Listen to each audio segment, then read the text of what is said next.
Hello everyone, Earl Henderson, Primordial Defense. Thank you for watching. So I've got another Monday quarterback video for you. I'm going to play parts of this video and talk about things that are going on that better explain what's going on and talk about things that I think that are being done right and or done wrong. So this comes out of Jacksonville, Florida. This suspect here, of course, the people who end up forcing the police to have to shoot them are ones who have extensive criminal backgrounds, the majority of the time. And this guy's no different.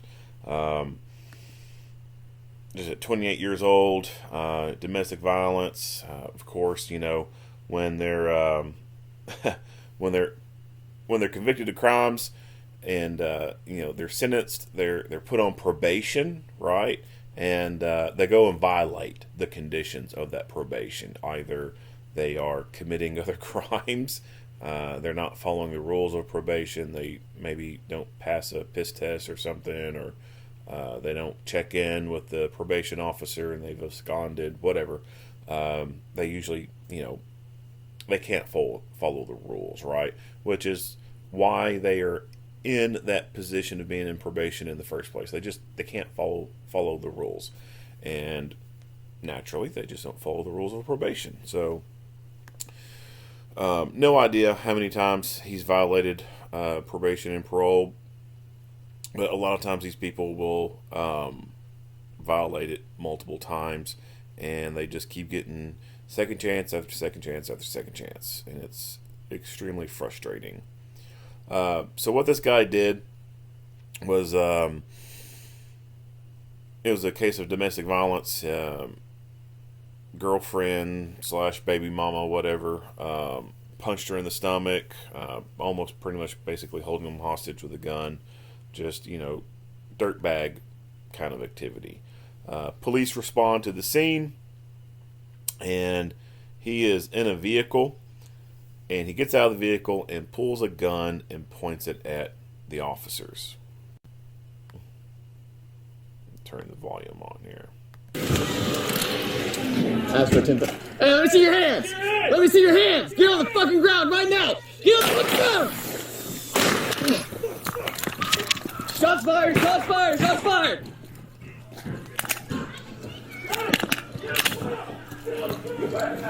Where is he? You see him? You see him? Get on your fucking face! So here we see the slow down version of the video. Firearm is in his hand. You see the light reflecting off the slide there.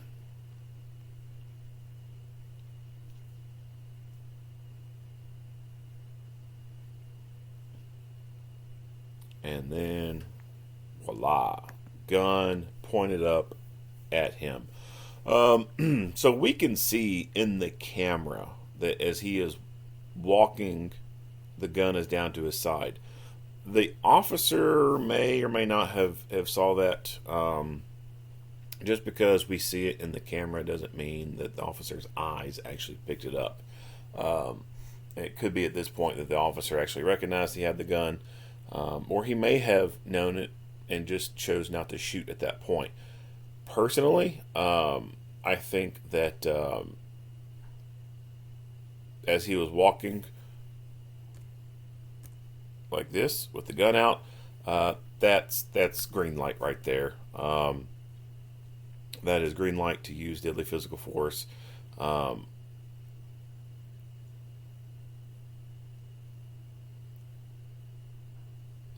Action versus reaction, and you get to see it in this video. Let's talk about a game that you may be familiar with. I don't know what the name of the game is, but it's where you hold your hands out and another person holds their hands out and your palms are facing each other, and the other person will pull their hands out quickly and smack the top of your hands, and your objective is to try to pull your hands away before they can smack the top of your hands. And the majority of the time, you cannot pull your hands out fast enough to stop them from slapping the top of your hands, even though You know it's coming. You know it's happening. You have engaged in this game. Right? You're a willing participant in the game that you know the other person is going to slap the top of your hands. But a lot of the times you cannot move your hands fast enough to stop them. Action versus reaction. Bad guys get a vote in a gunfight. And they often, majority of the time, get to cast the first vote. They get to make the first move. As armed professionals, as armed citizens, we are always on the reaction side. We're always having to respond to what the other person does. We are always pretty much having to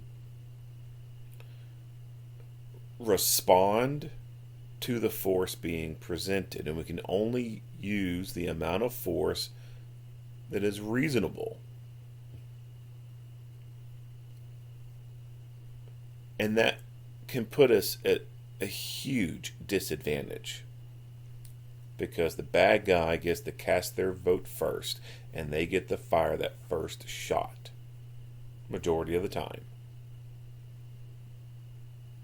before we can react. This right here is a moment in which you can cast that first vote. This dude has technically already casted his first vote. He's got his gun out. He knows the police are there. He's been involved with the police multiple times before.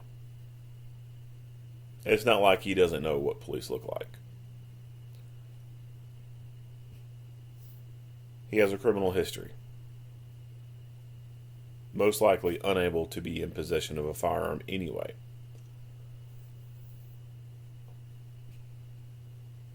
Everything about this interaction shows this guy has been involved in a criminal offense, and he is trying to flee. This is not a instance of a lawful person exercising their Second Amendment right and just walking around with a gun. This is unusual behavior. This is behavior that shows this guy is a threat. So he's uncasted his vote. He's armed himself. He's got this gun out. It is green light, in my opinion, to stop the threat. Why give him the opportunity to raise the gun at you and pull the trigger before you could react? So we'll go play it one more time in full speed. Let me see your hands! Get on the fucking ground right now! Get on the ground! Hands! Get on the fucking ground right now! Get on the ground! Let me see your hands! Let me see your hands! Get on the fucking ground right now! Get on the ground! It happens very fast. You see him?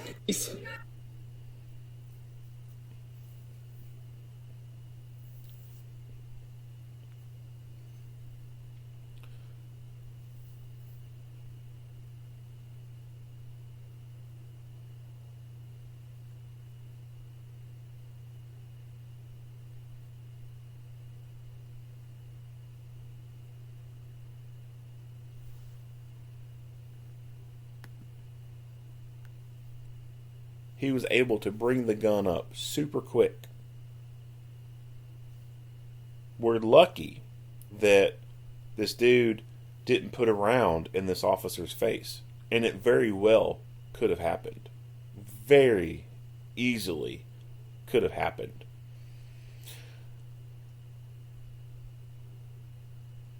In instances like this, it is just a fortuitous outcome. It really is. It is just a good, lucky roll of the dice.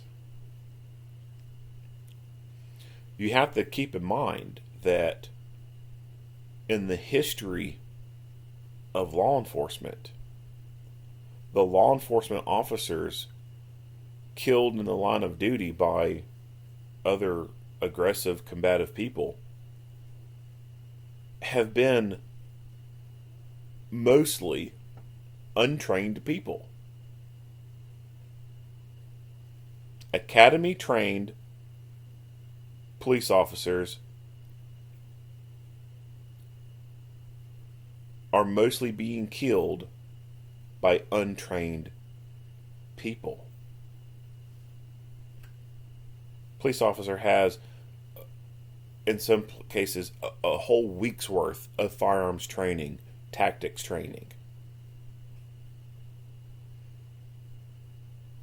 Learning how to do tactical reloads, close quarter combat, blah, blah, blah. Fucking street thug doesn't have any of that. It's just the roll of the dice. Sometimes they get lucky. And in this case, the bad guy didn't get lucky, thankfully. The good guys got lucky. So like I said, the moment that gun comes out, and as I said, he may not have seen it initially when it came out. But the moment they pull a gun, it's fight time. It is fight time. They're not pulling that gun out for show and tell. They're not pulling that gun out to say, hey, look at this. Isn't this a cool collector item? No. They're signifying that they want to fight. Do not let them cast that vote. Get your vote in and stop the threat. So this officer also experienced a malfunction. Let me see your hands! Let's bring this volume down. It's a little loud. Get on the fucking ground right now! Get on the ground! So he gets a couple rounds off, and then the gun malfunctions. So let's, wow. This happens so fast when I use the 5-second key to go back. It just pretty much almost goes through the entire thing. So I'll hit the second by second or frame by frame key here. So his slide is almost all the way to the back here. He goes to work the slide. Nothing happens. So this makes me think that this is a double feed type malfunction. A type 1 malfunction is where the slide is going to be in the closed position. You just get a click. A type 2 malfunction is going to be a stovepipe. And generally, the slide is a little bit more far forward. And you can see brass sticking up. A type 3 malfunction is where you have a casing that is in the chamber itself, and then another round from the magazine itself is trying to be pushed into the chamber, but the chamber is blocked with a round in there or a casing in there. So this could be an extractor problem kind of issue, or for whatever reason, some dirty fouling, whatever, and the casing that was in the chamber just wasn't fully extracted all the way. But that is one of the most difficult malfunctions to deal with. Your first two malfunctions can be very easily remedied with a tap rack, right? You just tap the bottom of the magazine and you rack the slide, and that gun gets back in the fight. If you go to perform a tap rack and nothing's working, you know or suspect that you have a type 3 malfunction. Your course of action after that point is to rip that magazine out of the gun. Rip it out. That will eliminate the issue of the slide trying to rip a new round out of the magazine and push it into the chamber that's already got something in there. So you rip that magazine out, rack that slide, insert magazine as a tap, and then rack again. That would be the quick way to clear a malfunction. Another variation of it is you lock the slide to the rear.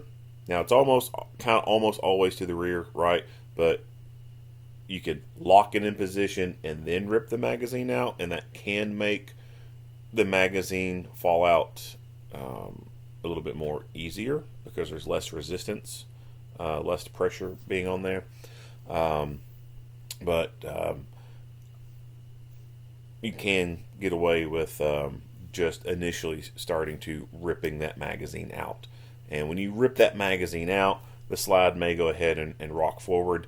And then you work the slide and get all that brass out, and then put magazine back in, tapping it in, and then racking, and you get your gun back in the fight. So he racks it again, and it finally clears.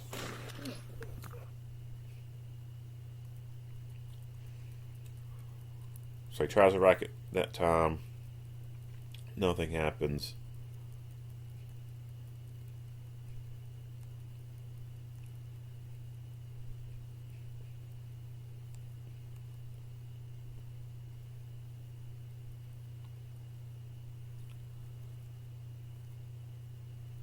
You can see some brass in there. It's hard to tell its orientation.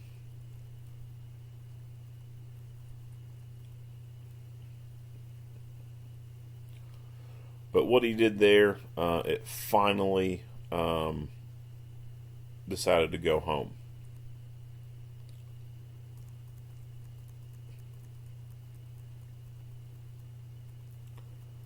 He does another tap, and then does another rack that ends up ejecting a casing out, which is fine, doesn't matter. You see it starting to come out right there. And then you see it falling right in here. Perfectly fine.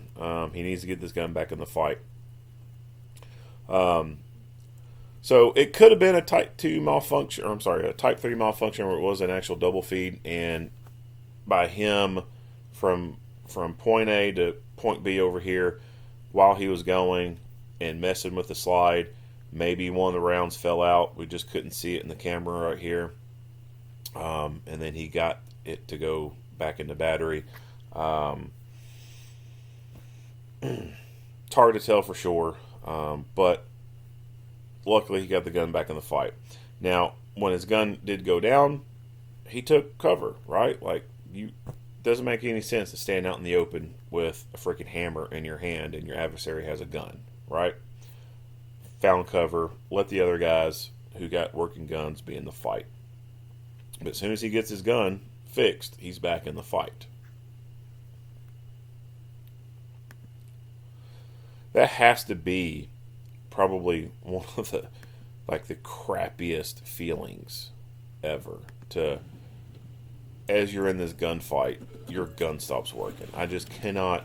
I have dreams, or I could call them nightmares of stuff like this, right? Like the gun just not working, or you're shooting but it's doing nothing to the person, and even remembering, feelings in a dream, it's very dreadful. It's very hopelessness kind of feelings, and those are just dreams, right? I cannot imagine what that feels like in real life. It's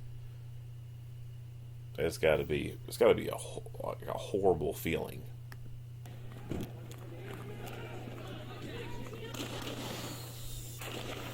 Holy shit, Crossfire Batman. Wow. This dude takes a very risky shot. Very risky. So we'll do this frame by frame. All right, so you can see the suspect right here, where my cursor is circling at, and there's an officer right here. All right, so let's pay attention frame by frame.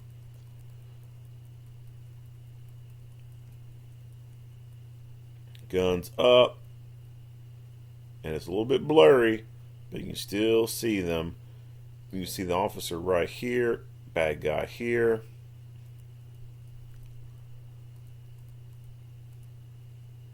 Bad guy here, officer there.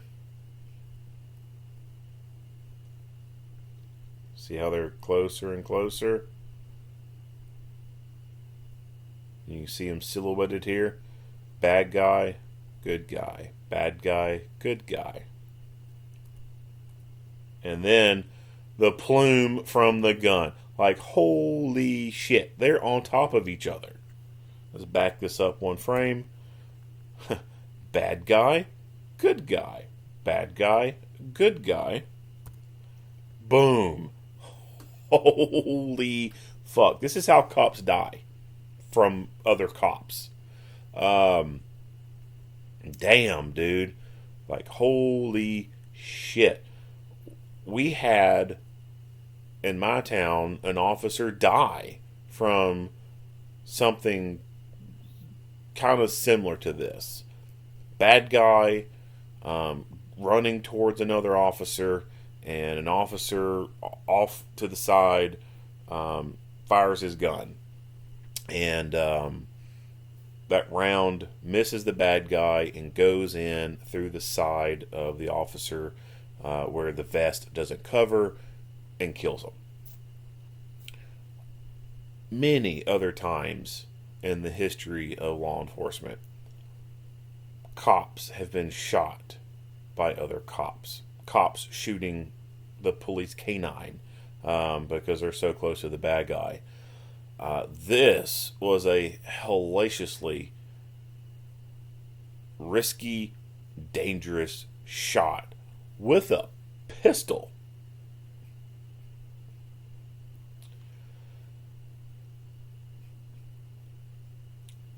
Now, before I go any further, let's talk about what we're watching here. We're watching a camera, and we're able to do this frame by frame. We're able to hit rewind, play, rewind, play, rewind, play, pause, frame, frame, frame, frame, frame.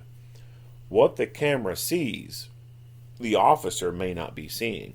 The officer may have been threat focused on the bad guy, seeing that gun coming up, and then starting to get that tunnel vision where he is dead focused on the bad guy, on the gun. He's getting his gun up, sights up, press that shot, and then, oh fuck, there's a cop right there in the background. Did not see him because tunnel vision went zoop. Straw vision. So this officer may not have immediately recognized that there was another officer right there. He could have had so much tunnel vision that he was just focused on that bad guy, trying to put that sight on him, and did not know that that officer was right there where he was. He may have had an idea that there was someone over there in that kind of general area, but he may not have known just how damn close they were because he was tracking the bad guy with such intense tunnel vision.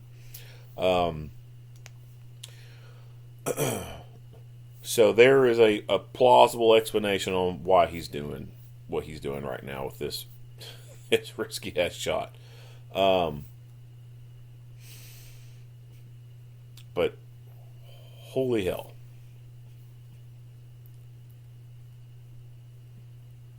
And then you can't really see the people too well. You got a lot of smoke in front of the light here, and it's just the lighting and everything's not that great.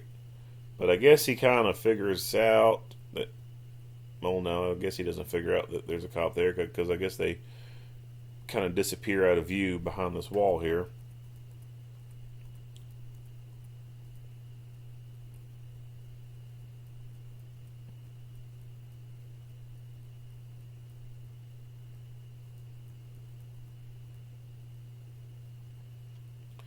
And we still, again, have an issue of potential crossfire. Officer here you can see with his weapon mounted light, and then this guy right here. So it is not generally a good idea to be standing on the opposite side of each other with guns. Even if your trajectory, your sights are not aiming at the other person, ricochets happen, rounds can bounce and hit the other person. So I get it, some things happen. It's just the way the scenarios kind of roll out as far as positioning, but you want to try to avoid crossfire as much as you can. And something like this, you know,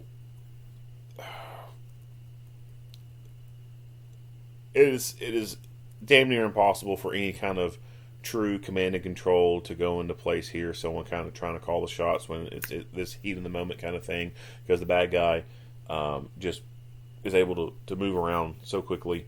But in something like this, as far as wanting to go to cover, this officer here had the vehicle to be able to utilize his cover. It's something that this officer down here should have initially done, was go around cover, knowing that there's other officers on the other side, and immediately taking cover, because he could be, you know, downrange of all those other multiple officers.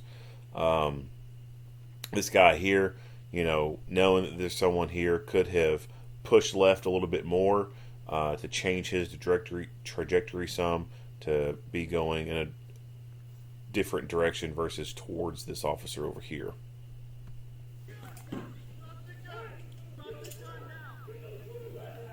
Where is he? You see him?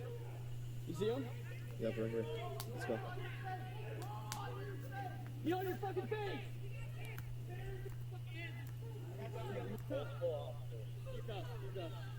If you fucking move, I'm gonna blast your head off. Let's go. Go. Do not fucking move. Do not move! Do not move!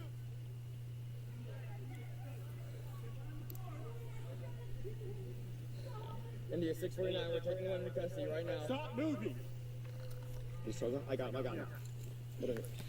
Well, he didn't follow through with his threat. The dude moved and he did not blast his head off. So, what could they have done at this point? Well, they manhandled him into the cuffs. What they could have done is, to make it easier, deploy taser on him, right? There's nothing that says that you can't deploy taser on someone after having shot them with a gun, right? So if they're still conscious, they're not physically incapacitated, they're still able to control their limbs, and they're resisting, go back to the basics. Arrest under power, deploy taser, achieve neuromuscular incapacitation, and cuff them. Plain and simple. He could have another gun on him. Just because you see the gun laying in the grass doesn't mean he doesn't have another one on him. Right?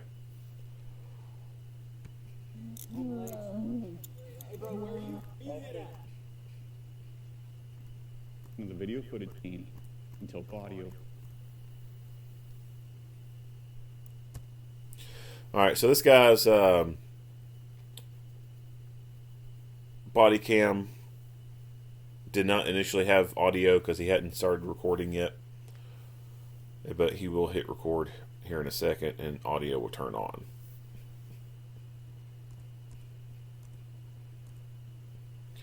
So from his view, he obviously may not have known right away that this guy was having a gun.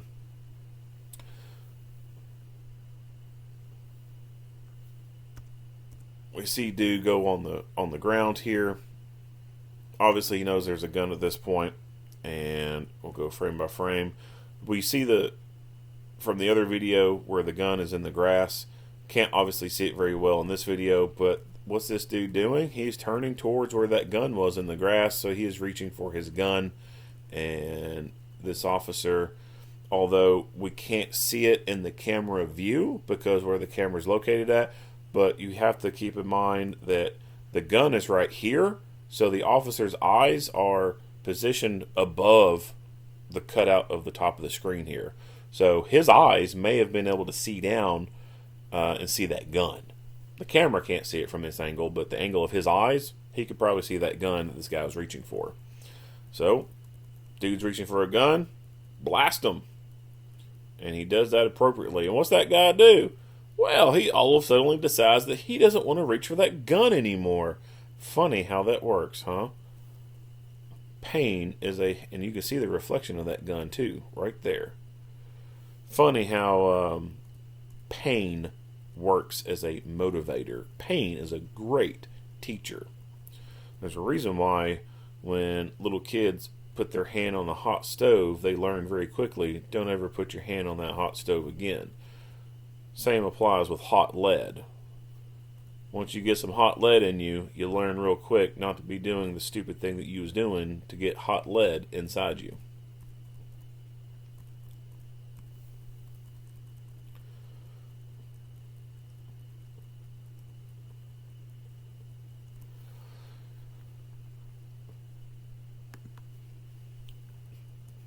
And then they prone him out and take him into custody. Hey, bro, where you hit at that? Then they start rendering some first aid to this guy. Med kit, cool shears, cutting his clothes off.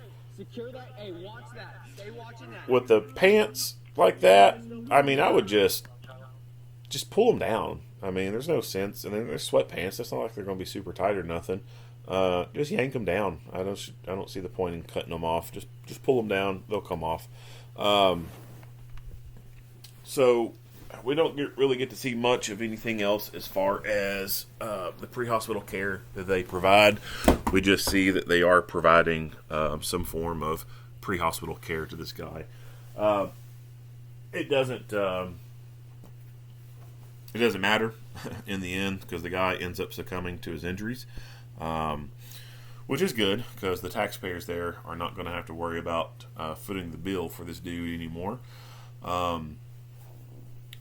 Unless his family plays the ghetto lottery and tries to sue the police for, excessive force or wrongful death. But I think this one's going to be a pretty hard one for them to succeed at the ghetto lottery because it's pretty damn clear this dude pulled a gun on them and shot at them.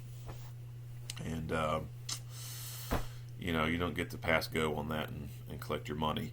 Now, as I said, they were going to this call knowing that some violence was going on and that this guy has a gun. And so in the 911 call,